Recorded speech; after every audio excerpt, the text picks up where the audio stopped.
Hi friends, నేను మీ Jafar. Welcome back to Jafar education. మనకు విద్యా వాలంటీర్ని రిక్రూట్ చేయబోతున్నారా ఈ 24-25 అకాడమిక్ ఇయర్కి? సో వాటికి సంబంధించినటువంటి ఒక జియో అనేది నారాయణపేట్ డిస్టిక్ నుండి రిలీజ్ కావడం జరిగింది. సో దానికి సంబంధించినటువంటి సమాచారాన్ని మనం తెలుసుకునే ప్రయత్నం అయితే చేద్దాం. మీరైతే తప్పకుండా మనకు వీడియోస్ని లైక్ చేసి మీ యొక్క సపోర్ట్ని అయితే అందించండి. ఇక్కడ చూడండి, school education engaging academic instructor. So academic instructors పేరుతో 24-25 అకాడమిక్ ఇయర్స్కి request to according permission to engage the service 284 స్కూల్స్లలో 185 primary school and 99 school assistant academic instructors in Narayanpet district order అయితే ఇష్యూ చేయడం జరిగింది.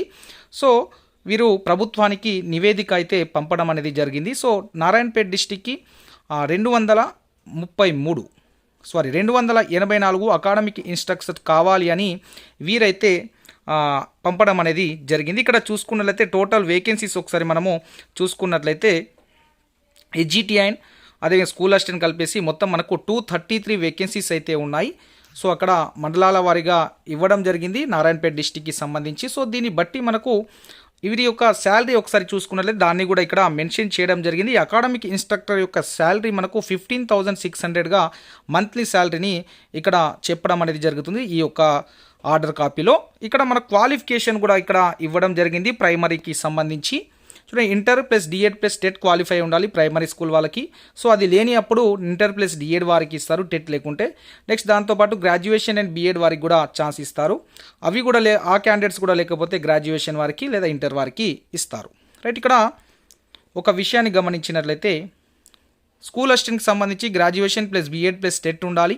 సో దాంతోపాటే హెచ్పిటి ఎల్పిటి చేసిన pandit courses చేసిన అభ్యర్థులకైతే LP కోర్స్తో పాటు లేకుంటే గ్రాడ్యుయేషన్తో పాటు పీజీ ఎంఏ తెలుగు ఉండి సో టెట్ క్వాలిఫై అయితే వారు కూడా ఎలిజిబుల్ అయితే అవుతారు. సో వీరి యొక్క శాలరీ కూడా సేమ్ 15,600గా నిర్ణయించడం అనేది జరిగిందనేది దీంట్లో మనకు క్లియర్గా కనిపిస్తుంది. మరి అకాడమిక్ ఇన్స్ట్రక్టర్ని పెడతారా లేదా అనేది అయితే నాకు క్లారిటీ అయితే లేదు, అంటే విద్యా వాలంటీర్లని. సో ఇది ఒక జియోని అయితే రిలీజ్ చేయడం జరిగింది ఒక డిస్టిక్కి సంబంధించి. సో ఆ డేట్ అయితే ఈరోజు డేటే కనిపిస్తూ ఉంది, 9th సంబంధించిన డేట్, నిన్న డేట్ ఉంది. సో మొత్తానికి ఒకవేళ అకాడమిక్ ఇన్స్ట్రక్టర్ని పెట్టబోతే సో డేట్ కూడా మెన్షన్ చేయడం జరిగింది ఇక్కడ ఒకసారి చూసుకున్నట్లయితే మనకు చూడండి మిత్రమా, 16/8/2024 నాటికి వీరి యొక్క ఎంగేజ్ సర్వీస్ ఫ్రమ్ అని ఇచ్చారు ఇక్కడ. సో దీనికి సంబంధించి ఎక్కడెక్కడ అవసరం ఉన్నారు టీచర్స్ అనే విషయాన్ని కూడా 10 ఆగస్టు నుండి 13 ఆగస్టు వరకు దీనికి సంబంధించినటువంటి డాటా తీసుకొని దాని తర్వాత 16 రోజు ఎవరెవరికి మన క్వాలిఫై అయిన అభ్యర్థులు ఎవరున్నారు, సో ఎలిజిబుల్ అభ్యర్థులు ఎవరున్నారు అనేది చూసుకొని ఎక్కడెక్కడ స్కూళ్ళలో అవసరం ఉంది, ఎక్కడ స్ట్రెంత్ ఎక్కువ ఉంది, ఎక్కడ ఈ ఇన్స్ట్రక్టర్ అవసరం ఉంది, అకాడమిక్ ఇన్స్ట్రక్టర్స్ యొక్క అంటే విద్యా వాలంటీర్ యొక్క అవసరం ఎక్కడ ఉందో గుర్తించి సో అక్కడ అవసరం ఉన్న దగ్గర ఎలాంటి రిక్రూట్మెంట్ చేసుకుంటారంటే అమ్మ ఆదర్శ పాఠశాలల ద్వారా కావచ్చు, ఇక్కడ స్కూల్ కాంప్లెక్స్ హెచ్ఎము, అదేవిధంగా మన కాంక్రీట్ స్కూల్ హెచ్ఎము, అదేవిధంగా అమ్మ ఆదర్శ పాఠశాల committee of concrete school. So వాళ్ళ ద్వారా ఎక్కడెక్కడ అవసరం ఉన్నదనేది రెక్టిఫై చేసి ఆ యొక్క స్కూళ్ళలో ఈ అకాడమిక్ ఇన్స్ట్రక్టర్ని అయితే పెట్టబోయే అవకాశం అయితే మనకైతే కనిపిస్తూ ఉంది. రైట్, ఇక్కడ ఈ జియోలో స్పష్టంగా మెన్షన్ చేశారు నారాయణపేటకి సంబంధించి 233 teaching faculty were identify of the అని ఇచ్చారు. మండల్ వైజ్ వేకెన్సీస్ ఉన్నాయి, దాదాపుగా ఇక్కడ స్కూల్ వైజ్ వేకెన్సీ ఏ స్కూల్ ఎన్ని ఖాళీలు ఉన్నాయనేది కూడా దీంట్లో అయితే మెన్షన్ చేయడం అనేది జరిగింది నారాయణపేట. మిగతా డిస్టిక్లకు సంబంధించి కూడా ఇదే విధంగా ప్రభుత్వానికి వాళ్ళ నివేదిక అయితే పంపడం అనేది జరిగింది. సో ప్రతి డిస్టిక్ నుండి ఈ విధంగా నివేదిక అనేది ప్రభుత్వానికి పంపిస్తారు. దాని తర్వాత దానికి కావాల్సినంత బడ్జెట్ ఎంత అవసరం ఉంటుంది, ఎంతమంది అకాడమిక్ ఇన్స్ట్రక్టర్ అవసరం పడుతుందనే విషయాన్ని తెలుసుకొని ఆ యొక్క విద్యా వాలంటీర్ అని పెట్టడం అనేది జరుగుతుంది. రైట్, ఇక్కడ విద్యా వాలంటీర్ ఖచ్చితంగా పెడతారా అంటే అఫీషియల్ అనౌన్స్మెంట్ అయితే ఏం లేదు ఇప్పటి వరకు మనకు అకాడమిక్ ఇన్స్ట్రక్టర్స్కి సంబంధించి విద్యా వాలంటీర్కి సంబంధించి అయితే. సో చూడాలి, మరి వేచి చూడాలి. ఈ యొక్క జియో అయితే ప్రకారం ఈ ఆర్డర్స్ ప్రకారం అయితే మనకు సో అకాడమిక్ ఇన్స్ట్రక్టర్ని కావాలి ఇంతమంది అనేది దీని యొక్క సారాంశం అయితే ఉంది. 233 అకాడమిక్ ఇన్స్ట్రక్టర్స్ కావాలి అనేది వీరి యొక్క ఈ నారాయణపేట డిస్టిక్కి సంబంధించినటువంటి ఈ ఆర్డర్ కాపీ యొక్క సారాంశం అయితే మనకు కనిపిస్తూ ఉంది. రైట్, మరి మిగతా జిల్లాల వారికి కూడా ఈ విధంగా రిక్వైర్మెంట్ పంపే ఉంటారు వాళ్ళు కూడా. కాబట్టి ఒకవేళ విద్యా వాలంటీర్ పెట్టడం ద్వారా రిక్రూట్మెంట్ లేట్ అవుతుందా అంటే సో దాని గురించి మనం అవునని అనుకోవాలి. మరి లేట్ చేసే అవకాశం ఉంటేనే విద్యా వాలంటీర్ని పెడతారు. 2-3 మంత్స్ కోసం అయితే విద్యా వాలంటీర్ని పెట్టాల్సిన అవసరం ఉండదు దాదాపుగా. రైట్, ఇక్కడ విద్యా వాలంటీర్ని పెట్టేసి అకాడమిక్ ఇన్స్ట్రక్టర్స్ని పెట్టేసి అక్కడ నుండి ట్రాన్స్ఫర్స్ అయిన ఉపాధ్యాయులను రిలీవ్ చేయడం అనేది ఒకటి ఉంది. సో వాళ్ళని రిలీవ్ చేస్తారు.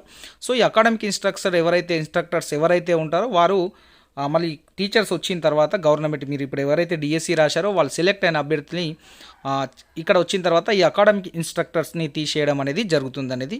సో దీని యొక్క సారాంశం అయితే ఉంది. మొత్తానికి ఒకవేళ అకాడమిక్ ఇన్స్ట్రక్టర్ని పెడితే మన యొక్క ట్రాన్స్ఫర్ అయిన టీచర్స్కి అయితే మంచి పరిణామం అనుకోవడం. వాళ్ళు ఆ యొక్క స్కూల్ నుండి రిలీవ్ అవుతారు. ఆ డిఎస్సికి సంబంధించినటువంటి ప్రాసెస్ అనేది కొద్దిగా లేట్ అవుతుందా అనే ఆలోచన అయితే కనిపిస్తూ ఉంది. సో దీనికి సంబంధించి ఇదైతే ఒక అఫీషియల్ ఆర్డర్ అయితే వచ్చింది. అంటే ఒక డిస్టిక్కి సంబంధించి రిక్వైర్మెంట్ అనేది ప్రభుత్వానికి వాళ్ళు పంపిస్తున్నారు. ఈ డిస్టిక్ నుండి ఇన్ని వేకెన్సీస్ ఉన్నాయనేది వీరు అయితే క్లియర్గా పంపడం అనేది జరిగింది ప్రభుత్వానికి. రైట్, ప్రభుత్వం నుండి ఇంకా ఇప్పటికీ ఎలాంటి ఆర్డర్స్ కానివ్వండి విద్యా వాలంటీర్కి సంబంధించి ఎలాంటి ఏమి కూడా రాలేదు. అవి ఫ్యూచర్లో రాబోతాయా అనేది వేచి చూడాలి.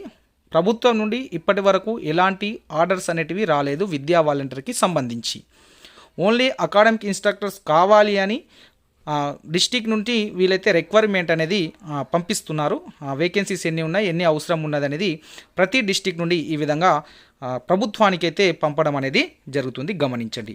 రైట్, మరి ప్రభుత్వం ఎలా స్పందిస్తుంది? ప్రభుత్వం మరి విద్యాశాఖ వారి దగ్గర నుండి వీరు చెప్తేనే, విద్యాశాఖ వారు చెప్తేనే వీరు ఈ యొక్క ఆర్డర్ కాపీస్ క్లియర్గా తెలుసుకొని వేకెన్సీస్ ఎన్ని ఉన్నాయని కనుక్కొనే వీరు ప్రభుత్వానికి నివేదిక పంపిస్తున్నారు, ఆర్డర్ కాపీ. సో దాని ఆధారంగా ప్రభుత్వము ఎంతమందిని నియమించాలి, ఏ డిస్టిక్ ఎంత అవసరం ఉన్నది, సో దాన్ని బట్టి వాళ్ళు నిర్ణయం తీసుకుంటారు. ఇక్కడ చూడండి కొన్ని మండలాల వైజ్గా ఇచ్చారు, వేకెన్సీస్ ఇచ్చారు. హెచ్జిటి స్కూల్ అసిస్టెంట్ ఈ విధంగా అన్ని ప్రతిదీ క్లియర్గా ఏ స్కూల్లో ఎన్ని వేకెన్సీస్ ఉన్నాయి, ఎంత అవసరం ఉంది, ఏ స్కూల్లో ఎంత స్ట్రెంత్ ఉంది, 1:20 రేషియో ఉంటుంది, 1:19 అంటే 19 మంది ఉంటే ఒక అకాడమిక్ ఇన్స్ట్రక్టర్ ఒక వీవీని తీసుకోవాలి. సో అదేవిధంగా 20 మెంబర్స్ ఉంటే ఇద్దరిని తీసుకోవాలి. నెక్స్ట్ మళ్ళీ 1:40 ఆ విధంగా 41 ఉంటే ఈ ముగ్గురిని తీసుకోవాలి. సో ఆ విధమైనటువంటి రేషనల్ ఆ యొక్క ఇన్స్ట్రక్షన్ ప్రకారము ఈ యొక్క వేకెన్సీస్ని అయితే ఆ యొక్క డిస్టిక్ యొక్క ఆఫీసర్స్ అయితే ప్రభుత్వానికి అయితే నివేదిక పంపడం అనేది జరిగింది. సో మిగతా డిస్టిక్ సంబంధించినటువంటి వేకెన్సీస్ కూడా మీకు ఇవి వస్తాయి మీకు దాదాపుగా అన్ని డిస్టిక్స్కి సంబంధించి. తర్వాత ప్రభుత్వము ఒకవేళ పెట్టాలి అని అనుకుంటే విద్యా వాలంటీర్లని మళ్ళీ నియమించే అవకాశం అయితే కనిపిస్తూ ఉంది. చూద్దాం మరి ప్రభుత్వం నుండి ఏమన్నా మనకు సమాచారం ఇంకైతే ఏం లేదు. ప్రభుత్వం నుండి ఏం సమాచారం వచ్చినా మన యొక్క వాట్సాప్ గ్రూప్లో మేము షేర్ చేసే ప్రయత్నం చేస్తాము. సో ఆ తర్వాత ఇంకేం అప్డేట్స్ ఉన్నా మిగతా ఏ కాంపిటేటివ్ ఎగ్జామ్కి సంబంధించినటువంటి అంశాలున్నా మన యొక్క వాట్సాప్ గ్రూప్లో ఎప్పటికప్పుడు షేర్ చేయబడతాయి. సో ఇది ఈ యొక్క జియో ఆర్డర్స్కి సంబంధించినటువంటి అప్డేట్ అయితే ఈ విధంగా ఉంది. ఇంకేమున్నా అందించే ప్రయత్నం చేస్తాము. Thank you so much.